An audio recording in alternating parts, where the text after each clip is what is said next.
إن الحمد لله نحمده ونستعينه ونستغفره ونعوذ بالله من شرور أنفسنا ومن سيئات أعمالنا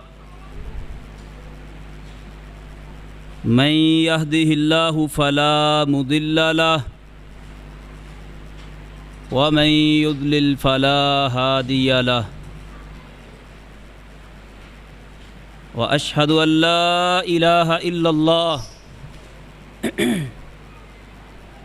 وحده لا شريك له وأشهد أن محمدًا عبده ورسوله أما بعد فإن خير الحديث كتاب الله وخير الهدي هدي محمد صلى الله عليه وسلم وشر الأمور محدثاتها وكل بدعة ضلالة اللهم صل على محمد وعلى آل محمد كما صليت على إبراهيم وعلى آل إبراهيم إنك حميد مجيد اللهم بارك على محمد وعلى آل محمد كما باركت على إبراهيم وعلى آل إبراهيم إنك حميد مجيد رب اشرح لي صدري ويسر لي أمري واحلل عقدة من لساني يفقهوا قولي أعوذ بالله السميع العليم من الشيطان الرجيم من همزه ونفخه ونفثه قل لن يصيبنا إلا ما كتب الله لنا هو مولانا وعلى الله فليتوكل المؤمنون وقال النبي صلى الله عليه وسلم لابن عباس رضي الله تعالى عنهما واعلم أن الأمة لو اجتمعت على أن ينفعوك بشيء ما كتبه الله لك ما ينفعونك بشيء أو كما قال النبي صلى الله عليه وسلم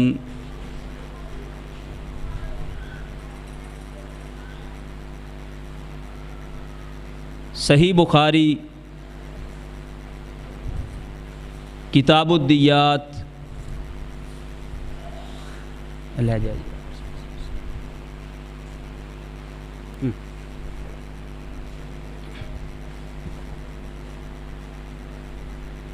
راوی حدیث سیدنا عبداللہ ابن عباس رضی اللہ تعالی عنہما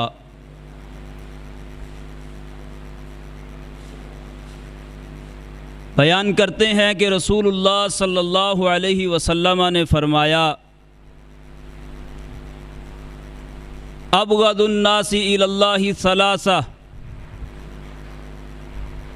تین بندے ایسے ہیں کہ جن سے اللہ رب العزت سب سے زیادہ بغض رکھتے ہیں۔ تین بندے ایسے ہیں جو سب سے بڑھ کر اللہ کے غصے اور غیظ و غضب کا شکار ہیں۔ ان تین میں سے ایک بدبخت وہ بھی ہے وَمُبْتَغٍ فِي الْإِسْلَامِ سُنَّةَ الْجَاهِلِيَّةِ، جو اسلام کے آ جانے کے بعد محمد عربی صلی اللہ علیہ وسلم کی بعثت کے بعد اللہ کے قوانین کے نازل ہونے کے بعد اسلام میں جاہلیت کے کسی طریقے کا متلاشی ہو، اللہ کے رسول فرماتے ہیں ابغض الناس الی اللہ، اللہ اس بندے سے سب سے زیادہ بغض رکھتے۔ جاہلیت کے طریقے، جاہلیت کے عقیدے،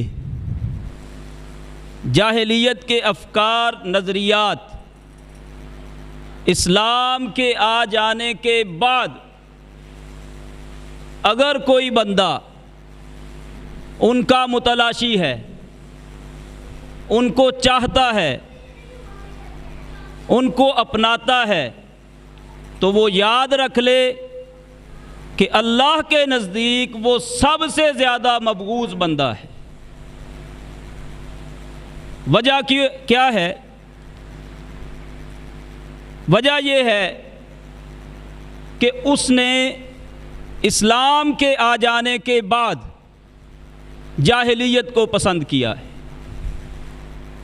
اور اسلام کیا ہے؟ اسلام صرف اللہ کا نازل کردہ دین نہیں، بلکہ اسلام اللہ کا پسندیدہ دین بھی ہے۔ الیوم اکملت لکم دینکم واتممت علیکم نعمتی ورضیت لکم الاسلام دینا۔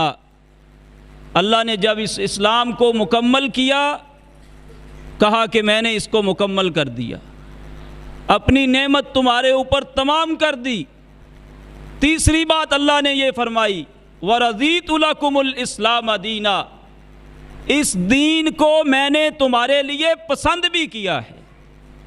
تو وہ قوانین، وہ افکار، وہ عقائد، وہ نظریات جو علیم، خبیر، حکیم اور سمیع ذات نے اتارے ہیں، وہ سب سے بڑھ کر بہترین بھی ہیں، سب سے بڑھ کر نفعمند بھی ہیں، اور انسانیت کی بھلائی سب سے بڑھ کر انہی قوانین کے اندر مضمر ہے۔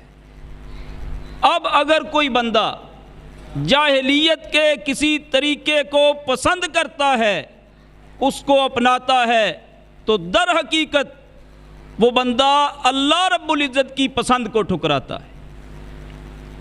وَرَضِيتُ لَكُمُ الْإِسْلَامَ دِينًا، اللہ نے اس دین اسلام کو تمہارے لیے پسند کر دیا، اور اس کے علاوہ اللہ کچھ قبول نہیں کریں گے۔ فرمایا وَمَن يَبْتَغِ غَيْرَ الْإِسْلَامِ دِينًا فَلَن يُقْبَلَ مِنْهُ وَهُوَ فِي الْآخِرَةِ مِنَ الْخَاسِرِينَ، اس دین کے علاوہ، اس اسلام کے علاوہ، اللہ کے منزل شدہ، نازل شدہ قانون کے علاوہ اگر کوئی بندہ کوئی اور دین لے کے آئے گا، خواہ وہ اس میں کتنی ہی محنت کیوں نہ کر کے آئے، کسی اور دین کے ساتھ آئے گا، وہ دین یہود کی گریہ بھی ہو سکتا ہے، وہ دین نصارہ کی رہبانیت بھی ہو سکتی ہے، اس کے علاوہ دیگر ان کے تشددات اور سختیوں سے لبریز ان کی محنتیں بھی ہو سکتی ہیں۔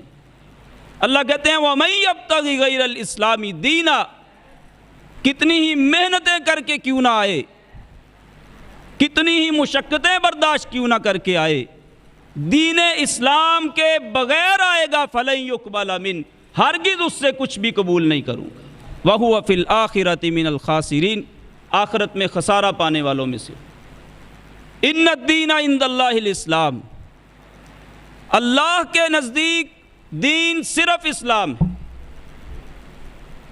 اور اللہ کا دین ایک ہے، دین اللہ واحد، اللہ کا دین ایک ہے۔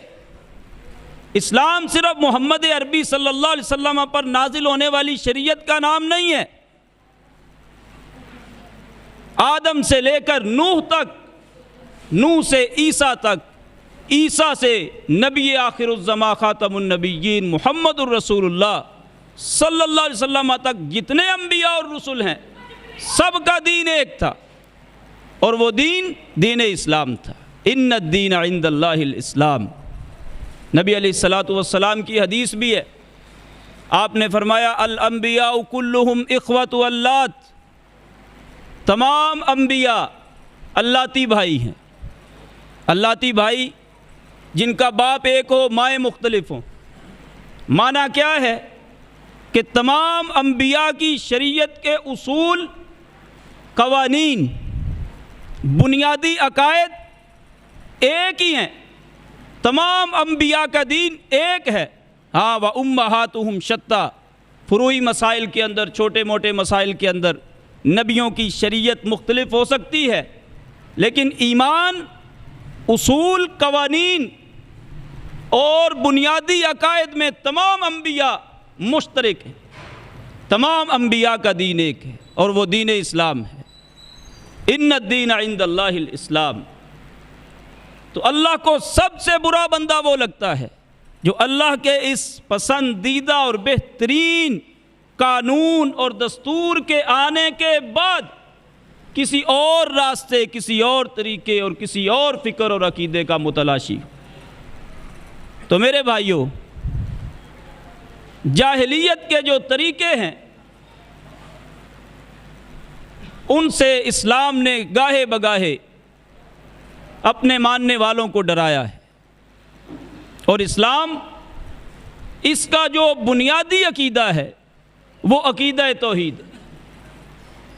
اسلام کی روح عقیدہ توحید ہے۔ عقیدہ توحید کے بغیر اسلام کا تصور نہیں۔ تمام انبیاء جتنے بھی اللہ کے نمائندے بن کر آئے ہیں، سب کی دعوت کا بنیادی نقطہ صرف اور صرف توحید۔ نوح سب سے پہلے رسول ہیں۔ لَقَدْ أَرْسَلْنَا نُوحًا إِلَىٰ قَوْمِهِ فَقَالَ يَا قَوْمِ اعْبُدُوا اللَّهَ مَا لَكُم مِّنْ إِلَٰهٍ غَيْرُهُ۔ اللہ کہتے ہیں ہم نے نوح کو بھیجا۔ نوح کو بھیجا، نوح کی دعوت کیا تھی؟ نوح جب آئے تو یقیناً برائیاں اور بھی ہوں گی۔ جہاں انسان بستے ہوں وہاں گناہ، فواحش، دیگر چیزیں ان کا ارتکاب کیا جاتا ہے۔ اللہ کہتے ہیں نوح آئے، کسی برائی سے روکنے کی دعوت بنیادی طور پہ نہیں لے کے آئے۔ نوح کی دعوت صرف یہی تھی، یا قوم اعبدوا اللہ ما لکم من الہ غیرہ۔ اے میری قوم کے لوگوں، اے میرے قوم، اعبدوا اللہ، ایک اللہ کی عبادت کرو، بس ایک اللہ کی عبادت کرو۔ نماز، روزہ، قیام، حج، طواف، نذر و نیاز، دینا لینا، جھکنا، کھڑا ہونا، صرف اور صرف ایک اللہ کے لیے خالص کر دو، ایک اللہ کے لیے خاص کر دو۔ ما لکم من الہ غیرہ، اس اللہ کے علاوہ کوئی معبود نہیں ہے۔ یہ جتنے تم نے بنا رکھے ہیں سب جھوٹے ہیں، کسی کام کے نہیں ہیں۔ سب سے پہلے رسول کی دعوت، اللہ نے اس کے بعد کئی انبیاء کا تذکرہ کیا۔ وَإِلَىٰ عَادٍ أَخَاهُمْ هُودًا، ہم نے قوم عاد کی طرف ہود کو بھیجا۔ دعوت کیا تھی؟ یا قوم اعبدوا اللہ ما لکم من الہ غیرہ۔ وہی دعوت کہ اے قوم کے لوگوں، ایک اللہ کے بن جاؤ جس کے سوا تمہارا کوئی معبود نہیں، کوئی بگڑیاں بنانے والا نہیں، کوئی نفع اور نقصان کا مالک نہیں، کوئی اولادیں دینے اور لینے والا نہیں، کوئی رزق پہنچانے والا نہیں، کوئی شفا دینے والا نہیں، کوئی نذر و نیاز کے لائق نہیں۔ یا قوم اعبدوا اللہ، ایک اللہ کی عبادت کر۔ وَإِلَىٰ ثَمُودَ أَخَاهُمْ صَالِحًا، اللہ کہتے ہیں قوم سمود کی طرف صالح آئے، دعوت کیا تھی؟ یا قوم اعبدوا اللہ، وہی جو نوح کی دعوت تھی، جو ہود کی دعوت تھی۔ برائیاں بڑی تھیں، لوط کی قوم کے اندر بھی برائیاں تھیں جن کا تذکرہ قرآن نے بھی کیا ہے، لیکن دعوت کیا تھی؟ سب سے پہلے اللہ کی عبادت، اللہ کی توحید کو پکا کرو، یہ دعوت۔ ما لکم من الہ غیرہ، جس کے سوا تمہارا کوئی معبود نہیں ہے۔ بالآخر اللہ نے عمومی طور پر بات کہہ کے قصہ ہی ختم کر دیا۔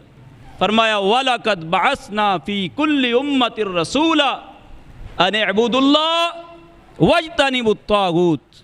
ہم نے ہر امت میں ایک رسول بھیجا، سب کی دعوت فقط ایک ہی دعوت تھی کہ ایک اللہ کی عبادت خالص کر دو، اور اللہ کے علاوہ جتنے تمہارے معبودان باطلہ ہیں سب کا انکار کر دو۔ وما ارسلنا من قبلک من رسول الا نوحی الی انہ لا الہ الا انا فاعبدون۔ ہم نے تجھ سے پہلے اے نبی جتنے بھی بھیجے ہیں سب کی دعوت یہی تھی کہ لا الہ الا اللہ، اللہ کے علاوہ کوئی معبود برحق نہیں، فاعبدون، ہر قسم کی عبادت میرے لیے خالص کر دو۔ تو میرے بھائیو، یہ اسلام، توحید جو ہے اسلام کا بنیادی نقطہ ہے۔ تو اللہ تبارک و تعالی نے جاہلیت کے جو افکار اور عقائد ہیں ان سے منع فرمایا۔ کیوں؟ یہ تمہارے جو اسلام کی بنیادی دعوت اور بنیادی عقیدہ ہے اس کے دشمن ہیں۔ جاہلیت کے افکار ان کی ضد ہیں۔ جب تم جاہلیت کے افکار کی طرف لوٹو گے تو اللہ تبارک و تعالی کا سب سے جو تمہیں قیمتی دیا ہوا اثاثہ توحید کی شکل میں ہے وہ تم سے چھن جائے گا۔ تو میرے بھائیو، عقیدہ توحید کو چھیننے والی زمانہ جاہلیت کی رسوم کئی طرح کی تھی، جن میں سے ایک رسم توہم پرستی بھی تھی۔ توہم پرستی کیا ہے؟ یہ عقیدہ توحید کی دشمن ہے، یہ شرک کے راستوں کو ہموار کرنے والا نظریہ اور عقیدہ ہے۔ توہم پرستی کا سیدھا سیدھا مطلب اللہ کے علاوہ دوسروں کے خوف سے دل کو بھرنا ہے۔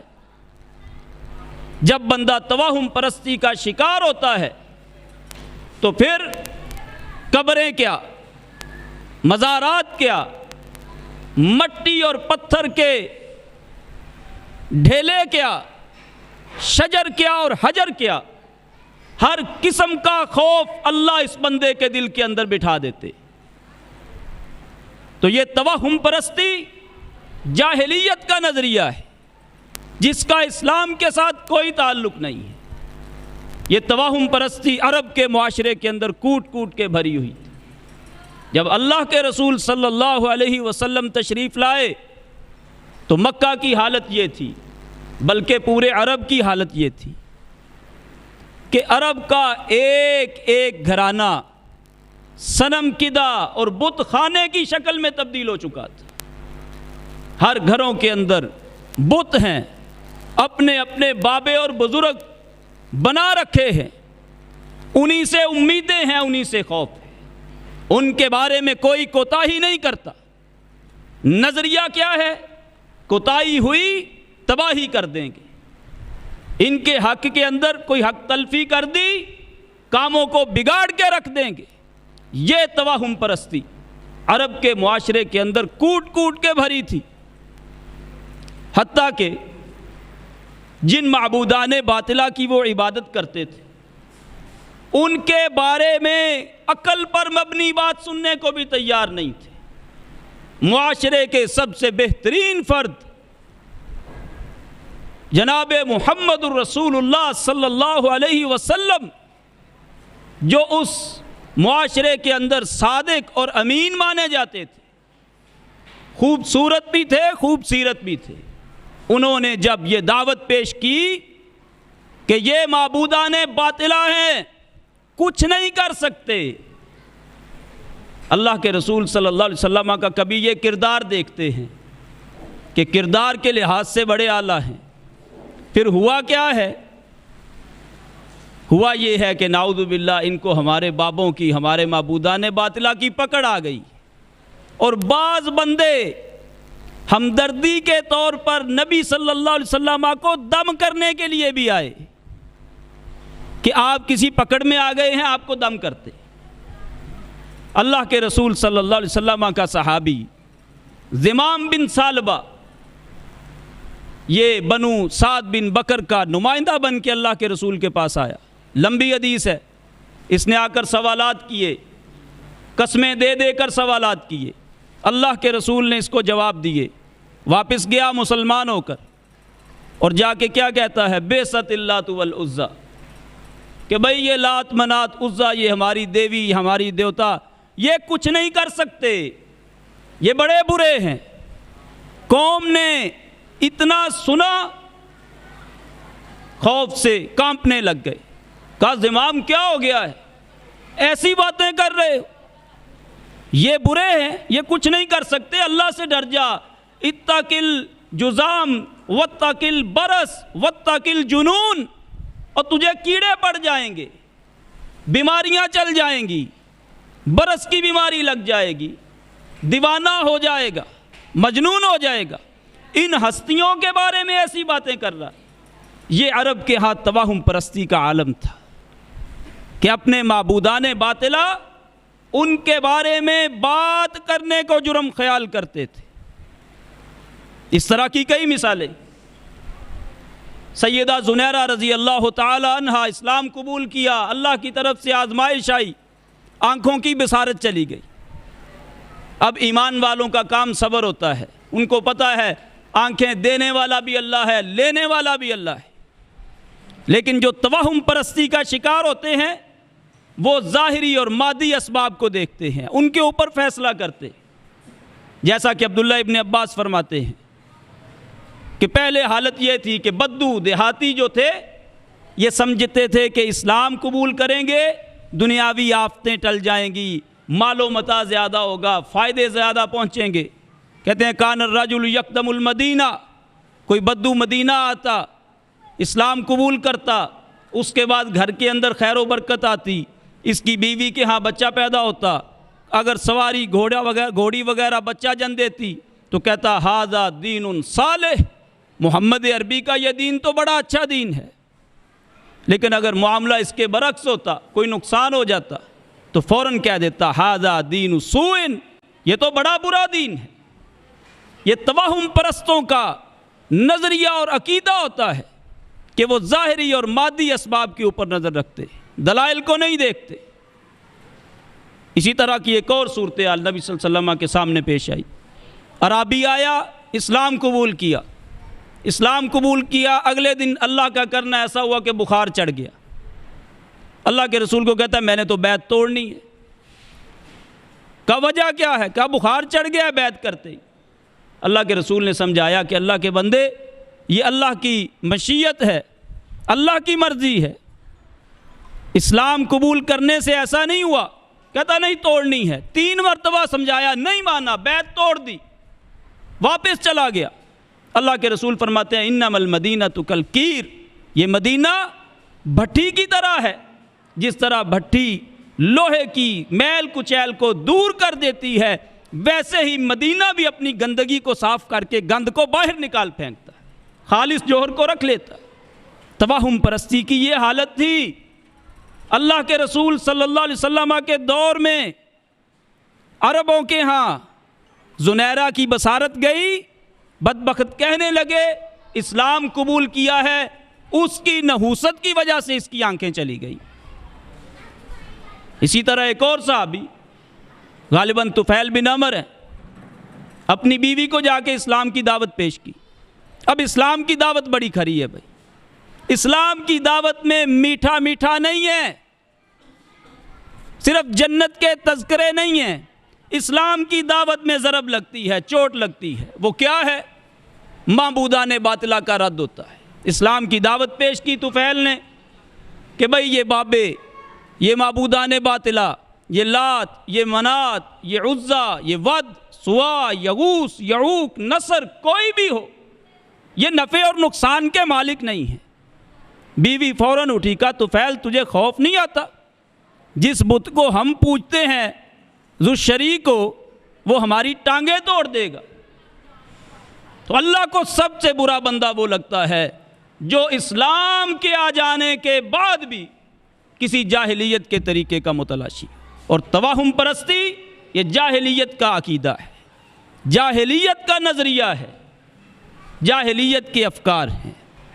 تو میرے بھائیوں، عرب کے اندر کئی طرح کی توہم پرستیاں تھیں جن کا اسلام نے رد کیا اور اپنے ماننے والوں کو خبردار کیا کہ تم نے اس جال کے اندر نہیں پھنسنا۔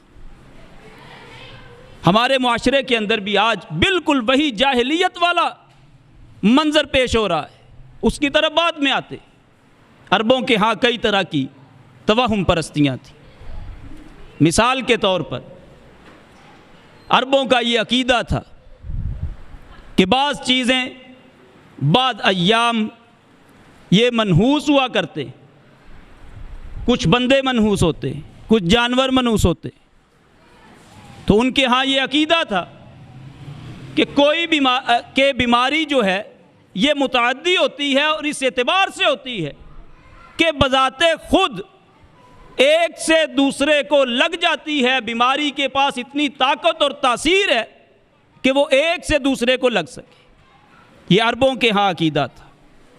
اللہ کے رسول صلی اللہ علیہ وسلم نے اس کی بے کنی کی، استحصال کیا، فرمایا لا عدویٰ، اس معنی کے اعتبار سے کوئی بیماری متعدی نہیں ہوتی۔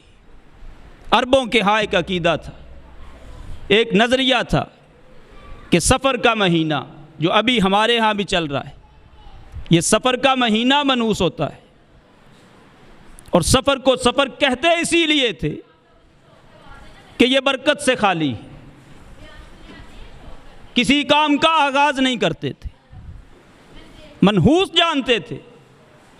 اللہ کے رسول صلی اللہ علیہ وسلم نے اس کا استحصال کیا، فرمایا ولا سفرا، سفر کا مہینہ منحوس نہیں ہے۔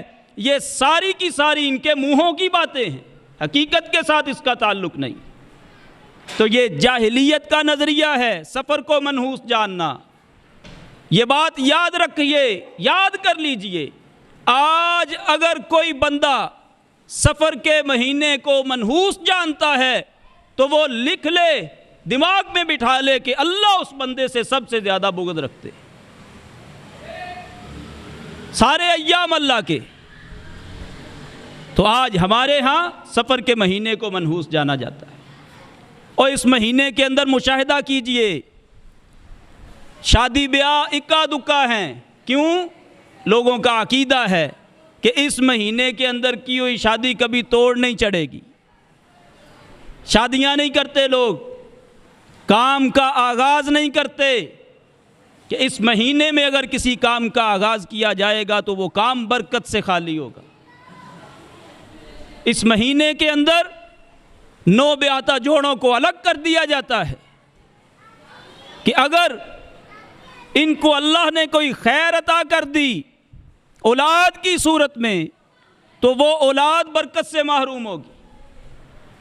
اس مہینے کے اندر جتنے منہ اتنی باتیں، بلاؤں کے اترنے کا عقیدہ اور نظریہ ہے کہ مصیبتیں اترتی ہیں۔ کسی نے 9 لاکھ کہا، کسی نے 9,20,000، کسی نے 9,24,000، اور پھر یہ بھی جملہ زبان عام ہے کہ یہ 13 تیزی کے ایام ہیں، اس کے جو پہلے 13 دن ہیں وہ تو بڑا ہی سخت ہے، اور ان کے اندر صدقہ و خیرات کیا جاتا ہے، دانے بھون کے تقسیم کیے جاتے۔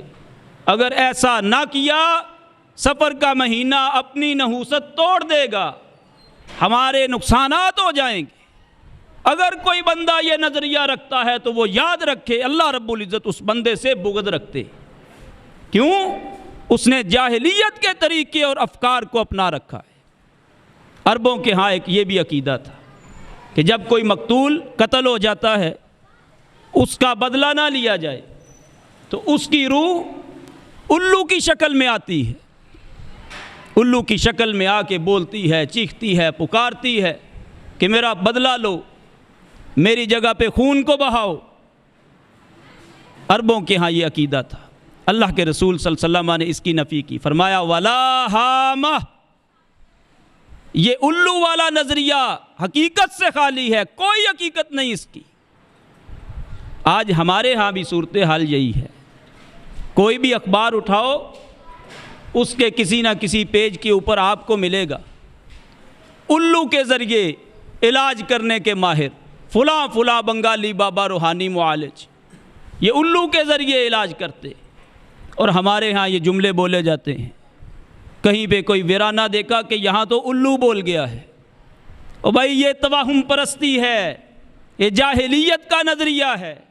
اگر کسی کا یہ عقیدہ ہے کہ اللہ کا یہ پیدا کردہ معصوم پرندہ، اللہ کی یہ مخلوق منحوس ہے، اس کا بولنا منحوس ہے، تو وہ یاد رکھے اللہ رب العزت اس بندے سے بغض رکھتے، اس لیے کہ وہ جاہلیت کے طریقے کو اپنائے ہوئے چلتا ہے۔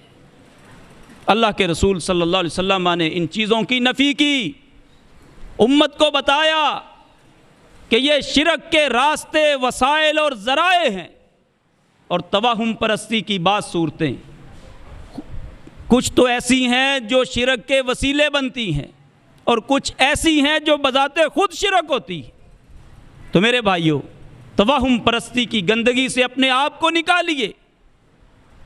عربوں کے ہاں کئی طرح کی توہم پرستیاں، بالکل بعین ہی وہی ہمارے ہاں آئی۔ ہمارے ہاں کیا ہے، بچہ پیدا ہوتا ہے، اس کے سرہانے کے اوپر لوہا رکھ دیا جاتا ہے، چھری رکھ دی جاتی ہے کہ یہ جنات سے، بری نظر سے اس کی حفاظت کرے گی۔ سیدہ عائشہ رضی اللہ تعالی عنہا، صدیقہ کائنات، حبیبۃ حبیب اللہ، زوجۃ رسول اللہ، صحیح سند کے ساتھ امام بخاری علیہ الرحمہ نے الادب المفرد میں روایت نقل کی ہے۔ ایک بچہ دیکھتی ہیں، نو مولود بچہ ہے، سرہانے کے اوپر چھری رکھی ہے، پوچھا یہ کیوں؟ کہا اس کے رکھنے سے جنات تنگ نہیں کرتے۔ سیدہ عائشہ نے چھری پکڑی، اٹھا کے پھینکی، کہا تمہارے جنات تنگ کریں یا نہ کریں، اس عمل کو اللہ کے رسول ناپسند کرتے۔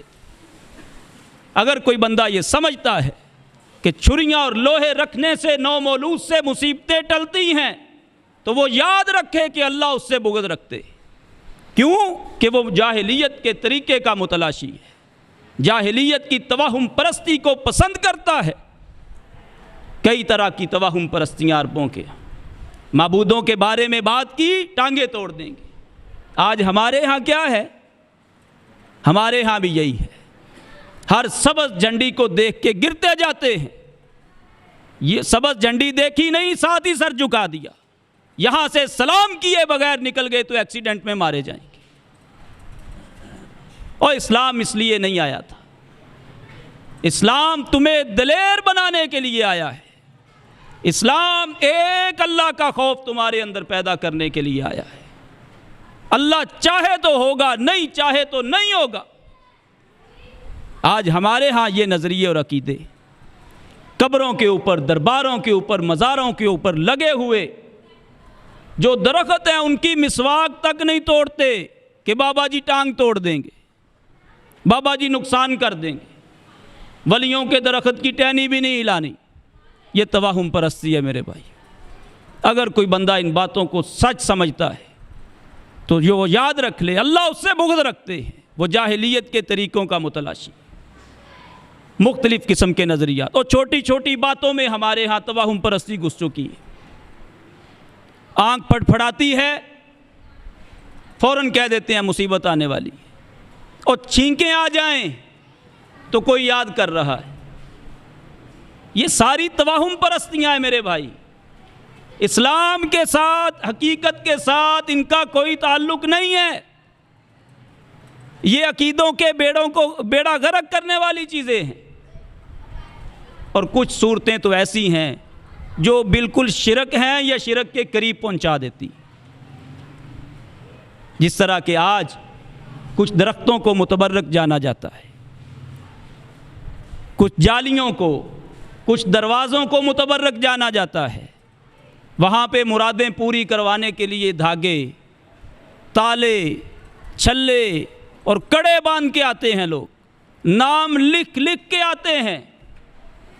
اور یہ مرض یہاں پر بھی نہیں، یہاں ہی نہیں، یہ اس گھر میں بھی جاری کر دی گئی جاہلوں کی وجہ سے، کہ جس گھر کے متعلق اللہ نے کہا تھا فَلْيَعْبُدُوا رَبَّ هَذَا الْبَيْتِ الَّذِي يَطْعَمَهُم مِّن جُوعٍ وَآمَنَهُم مِّن خَوْفٍ۔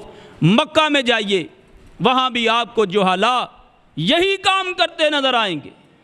کہیں نام لکھ کے پرچیاں لٹکا رہے ہیں، اور آپ کو اتفاق ہو حرم مکی سے نکل کر شار ابراہیم خلیل اللہ کی طرف جانے کا، تو آگے کچھ لوگ دانہ بیچ رہے ہوتے ہیں، کبوتروں کے لیے دانہ لوگ خرید کے ڈالتے ہیں۔ وہاں پر میں نے اپنی آنکھوں سے بعض لوگوں کو اس حالت میں دیکھا ہے کہ ان میں سے جوں کا دانہ تلاش کر رہے ہیں۔ پوچھنے پر بتایا کہ جوں کا دانہ مل گیا جس کو، اس کے ہاں بیٹے کی پیدائش ہوگی، اس گھر کے اندر جا کے یہ کام۔ اور سنو، اگر وہ بندہ یہ عقیدہ رکھتا ہے، میرے بھائیو، اگر وہ بندہ یہ عقیدہ رکھتا ہے کہ یہ دوں کا دانہ، جو کا دانہ بذات خود اتنی تاثیر رکھتا ہے کہ مجھے اولاد دے دے، تو وہ بندہ پکا اور ٹھکا کافر ہے، اس کا اسلام کے ساتھ کوئی تعلق نہیں۔ اگر وہ یہ عقیدہ رکھتا ہے کہ اس جو کے دانے کے پاس اتنی طاقت ہے، ہاں اگر وہ یہ سمجھتا ہے کہ یہ جو کا دانہ وسیلہ ہے، ذریعہ ہے، تو پھر بھی وہ دودھ کا دھلا نہیں، وہ پھر بھی شرک اصغر کے اندر مبتلا ہے۔ تو میرے بھائیو، آج ہمارے ہاں بھی بعض درختوں کو متبرک مانا جاتا ہے، وہاں پہ چھلے ہیں، وہاں پہ دھاگے ہیں، نظریہ کیا ہے؟ کام بن جائیں گے۔ یہی صورت عربوں کے ہاں موجود تھی۔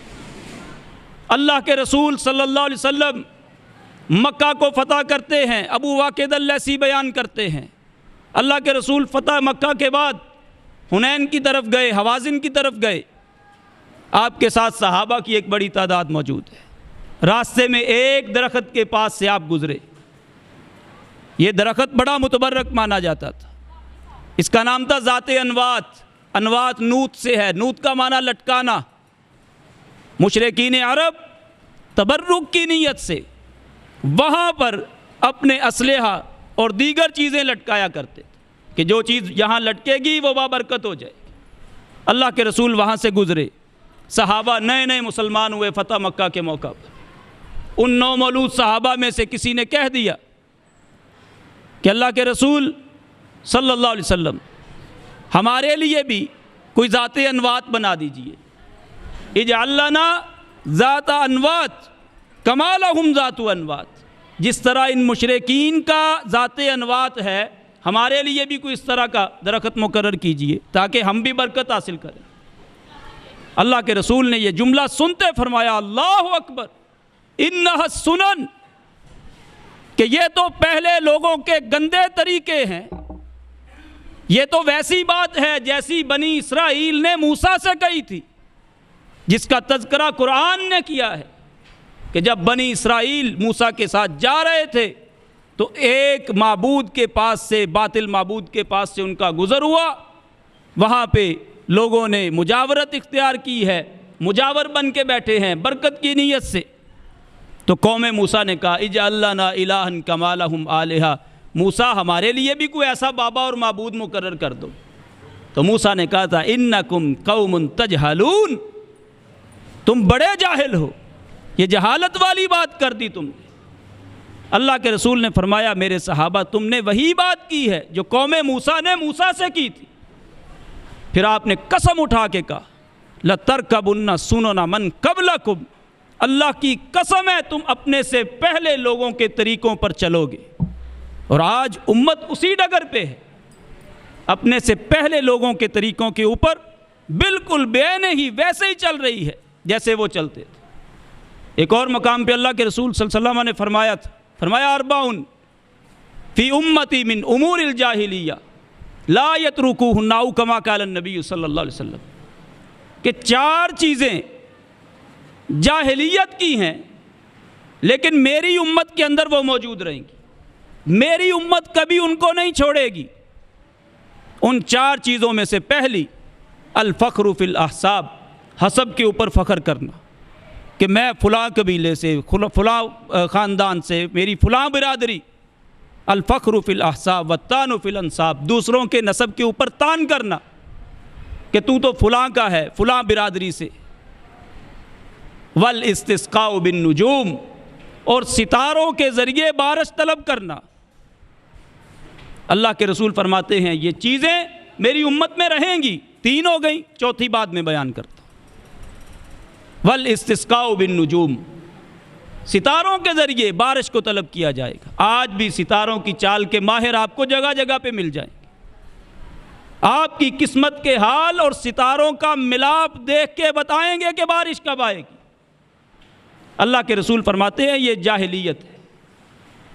اور حدیبیہ میں اللہ کے رسول صلی اللہ علیہ وسلم نے رات گزاری، رات بارش ہو گئی۔ صبح فجر کے وقت نبی صلی اللہ علیہ وسلم نے صحابہ کو خطبہ دیتے ہوئے کہا کہ اے میرے صحابہ، آج رات جو بارش ہوئی ہے، اللہ کہتے ہیں اس بارش کی وجہ سے میرے کچھ بندے مومن بن گئے ہیں اور کچھ بندے کافر بن گئے۔ صحابہ نے کہا اللہ کے رسول وہ کیسے؟ آپ صلی اللہ علیہ وسلم نے فرمایا کہ اللہ کہتے ہیں جن لوگوں نے اس بارش کی وجہ سے یہ عقیدہ اور نظریہ بنایا کہ یہ بارش اللہ کے حکم سے اتری ہے، وہ تو اللہ پر ایمان لیا اور ستاروں کا انکار کر گئے۔ لیکن جنہوں نے یہ نظریہ اپنا لیا کہ فلاں ستارے کے فلاں جگہ سے چل کے فلاں جگہ پہنچنے سے یہ بارش اتری ہے، اللہ کے رسول فرماتے ہیں اللہ کہتا ہے یہ لوگ ستاروں پہ ایمان لے آئے ہیں اور میرا انکار کر گئے۔ والاستسقاء بالنجوم، یہ بیماری آج بھی ہمارے ہاں موجود ہے۔ توہم پرستی ہے، جاہلیت کا نظریہ ہے۔ اگر کوئی بندہ یہ نظریہ رکھتا ہے تو یاد رکھ لے کہ اللہ اس سے بغض رکھتے، کیونکہ اللہ ہر اس بندے سے بغض رکھتے ہیں جو اسلام کے آنے کے بعد جاہلیت کا طریقہ اپنا۔ چوتھی چیز والنیاحہ، اللہ کے رسول فرماتے ہیں رونا پیٹنا، نوحہ کرنا، گرے بان چاک کرنا، رخسار کو پیٹنا، یہ ساری کی ساری صورتیں نوحہ کی یہ جاہلیت سے تعلق رکھتی۔ تو میرے بھائیو، توہم پرستی کی گندگی سے اپنے آپ کو بچائیے۔ آج یہ عام ہو چکی ہے، ہر گھر کے اندر، ہر زبان کے اوپر توہم پرستی پر مبنی جملے جاری ہیں۔ کوئی پیسہ مل گیا کہ ناگواری طبیعت پہ چھا گئی، صبح صبح تو متھے لگ گیا بھائی، آج تو سارا دن منحوس گزرے گا، جاہلیت کا نظریہ ہے۔ صبح صبح کوئی ادھار لینے آ گیا تو آج سارا دن بے برکتی جائے گی، جاہلیت کا نظریہ ہے۔ اگر کوئی نظریات کا قائل ہے تو اللہ کے نزدیک وہ مبغوض ہے۔ کالی بلی راستہ کاٹ گئی، آج نحوست ہوگی، کام چھوڑ کے واپس پلٹ آتا ہے۔ صحیح حدیث ہے، فرمان نبوی ہے من ردت الطیارۃ عن حاجتہ فقد اشرک۔ بدشگونی اگر کسی بندے کو اس کے کام سے روک دے، کس طرح روک دے؟ گھر سے نکلا کام کے لیے، آگے کوئی ایسا بندہ دیکھا جو اس کی طبیعت پہ ناگوار گزرا، واپس آ گیا کہ آج کام نہیں بنے گا۔ گھر سے نکلا، گاڑی کے آگے سے، اس کے آگے سے کالی بلی گزر گئی، واپس آ جاتا ہے یہ شگن لے کر کہ اس کا گزرنا منحوس ہے۔ اللہ کے رسول صلی اللہ علیہ وسلم فرماتے ہیں اگر کسی کو کالی بلی یا اس طرح کی کوئی اور صورت اس کے کسی کام سے روک دے فقد اشرک، تو یہ بندہ اللہ کے ساتھ شرک کر گیا ہے۔ تو بعض صورتیں شرک ہیں اور بعض صورتیں شرک کے وسائل ہیں۔ بچائیے اپنے آپ کو۔ آج ہمارے معاشرے میں کئی صورتیں اس کی، یہ تعویذ، گنڈے، ٹونے، ٹوٹکے، ہاتھ کے اندر عقیق اور فیروزے، اس نیت کے ساتھ کہ یہ نقصان سے بچاتے ہیں، یہ نفع پہنچاتے ہیں، یہ نظر بد سے محفوظ رکھتے ہیں۔ اگر تو عقیدہ یہ ہے کہ ان کے اندر طاقت ہے بچانے کی، نقصان پہنچانے کی، نفع دینے کی، تو یہ شرک اکبر ہے۔ اگر یہ عقیدہ ہے کہ یہ وسیلے ہیں تو یہ شرک اصغر ہے، کسی صورت میں معافی نہیں۔ تو میرے بھائیوں، یہ عقیق، فیروزے، چھلے، کڑے، منکے، دھاگے جو مختلف درگاہوں کی طرف منسوب ہے، مختلف مزاروں کی طرف، مختلف بزرگوں کی طرف منسوب ہے، یہ جو پہنے جاتے ہیں یہ جاہلیت کے طریقے، توہم پرستی ہے۔ اگر کوئی بندہ ان کو پسند کرتا ہے تو یاد رکھ لے اللہ اس سے بغض رکھتے۔ اسی طرح توہم پرستی کی ایک صورت ہمارے معاشرے میں، اور عقل پہ پردہ ایسا ہوتا ہے، جاتے ان کے پاس ہیں جو اپنی قسمت کو رو رہے ہوتے ہیں، سڑکوں پہ بیٹھے خاک چھان رہے ہوتے، ان کے پاس جاتے، نجومیوں کے پاس، کاہنوں کے پاس، عرافوں کے پاس، مستقبل کی خبر دینے والوں کے پاس جانا، ان سے احوال معلوم کروانا، ہاتھ دکھا کر یا اپنے ستارے بتا کر یا اپنے نام بتا کر اس کے ذائچے بنوانا، یہ ساری کی ساری توہم پرستی کی صورتیں، اور بڑا سخت معاملہ ہے، بڑا خطرناک معاملہ ہے۔ اللہ کے رسول صلی اللہ علیہ وسلم فرماتے ہیں من اتی عرافا او کاہنا، جو کسی کاہن کے پاس آتا ہے، من اتی عرافا فسألہ فصدقہ فسألہ عن شیء لم تقبل لہ صلاۃ 40 لیلہ، صحیح مسلم، حدیث صحیح ہے۔ اللہ کے رسول فرماتے ہیں جو کسی کاہن، کسی نجومی، عراف کے پاس آیا، غیب کی خبریں بتانے والے کے پاس آیا، کسی کی قسمت کا حال بتانے والے کے پاس آیا، آ کر اس سے سوال کر لیا، 40 دن تک اللہ اس بندے کی نماز نہیں قبول کریں گے۔ دوسری صحیح حدیث مسند احمد میں، ابن حبان میں، دیگر کئی کتب میں موجود ہے۔ اللہ کے رسول فرماتے ہیں من اتی عرافا او کاہنا فصدقہ بما یقول، جو کسی کاہن کے پاس آتا ہے، کسی عراف اور نجومی کے پاس آتا ہے اور آ کے سوال کرتا ہے، اور سوال کرنے کے بعد ایک قدم آگے چلا جاتا ہے کہ بابا جی آپ نے بالکل صحیح فرمایا ہے، تصدیق کر دیتا ہے، فصدقہ بما یقول، بابا جی آپ کے طوطے نے بالکل صحیح فال پکڑی ہے، آپ نے تو بالکل صحیح ذائچہ تیار کیا ہے، بالکل ایسے ہی ہے جیسے آپ فرما رہے ہیں، میرا چوری شدہ مال وہاں پر ہے جہاں پہ آپ نے بتایا ہے۔ اللہ کے رسول فرماتے ہیں فصدقہ بما یقول، یہ نجومی، کاہن اور عراف کی تصدیق کرتا ہے، فقد کفر بما انزل علی محمد صلی اللہ علیہ وسلم، یہ اس کی تصدیق کرتا ہے، ساتھ ہی اس نے اس شریعت کا انکار کر دیا ہے جو اللہ نے محمد پہ نازل کی صلی اللہ علیہ وسلم۔ کیا معنی ہے کہ یہ بندہ دائرہ اسلام سے نکل چکا ہے، یہ مشرک ہے، شرک اکبر کا مرتکب ہے۔